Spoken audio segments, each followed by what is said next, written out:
Hello, traders. FX Pip Collector here. Today is Wednesday, July 3rd, and I'm going to be analyzing the Euro-US dollar starting on the monthly, working my way down to the 1 hour time frame for the full time down analysis. So on the Euro dollar monthly, I still think this is going to end up going up to either make a running flat wave C or possibly go all the way up and take out the highs, which I still think is more likely for an expanding wave C. I think this whole thing is one up, three down, and then another up for either a running flat or an expanding flat. So heading down to the weekly time frame.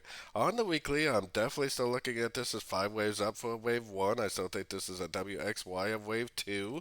I still think that this higher time frame is more likely to continue up. I do have an alternative count that would have it going down and taking out this low, but even if it does do that, I still think it's going to be a wave 2, and I still think eventually it would go up for a wave 3. But so far, my alternative count is not necessary because so far it hasn't broken below the 78% of this, so I'm definitely still looking at this as probably continuing the uptrend. So taking it down to the daily is where we can have a Fibonacci retracement on this move right here. Now, if this really is an A and this is 3 waves up for a B and this is a wave C, then this possibly has already ended a wave 2. We do have a break of structure, so I mean the trend is definitely up again, and we would expect if the wave 2 to be over that this would now be making higher highs, higher lows on the daily in a wave 3 already. So heading down to the 4 hour time frame, definitely been pretty sideways market for the last 2 weeks, and tomorrow is a holiday in the U.S., so it's probably going to be another, pretty slow week. We do have non-farm payroll on Friday. Maybe that will help pick things up.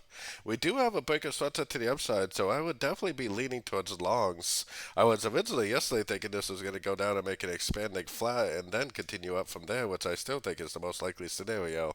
So heading down to the 1 hour time frame. On the 1 hour time frame, like I was saying, I mean to me this looks like 3 waves up, 3 waves down, and it looks like a little uptrend, and it looks like it's an ABC correction. I think there's a good chance this is right here is a wave A. I think this is an A, B, C, or B, and I think there's a good chance it might go down, take out these lows for a wave C before it actually does continue up. Especially with the fact that we don't have any news, I kind of expect it to be a little bit slow, a little bit overlapping. But we do have a Fibonacci retracement on here because if we do get a Fibonacci bounce, if we do get like a big engulfing move to the upside, I would probably still take it as a long because we do have to remember all the higher time frames are in an uptrend. When all the higher time frames are in an uptrend, you may think that it's going to go down and do something like that, but in reality, it just bounces off a fib level, goes up, and continues to make higher highs and higher lows. So you have to remember the trend is your friend, and the trend is definitely up. But to me, it definitely looks like it should go down and complete an ABC pattern before it does end up continuing the uptrend. So don't forget to join my free Discord group, which is linked down here below, and don't forget to check out my website if you'd like to get access to my swing trade setups and my daily live Zoom meetings. As always, thank you and happy trading.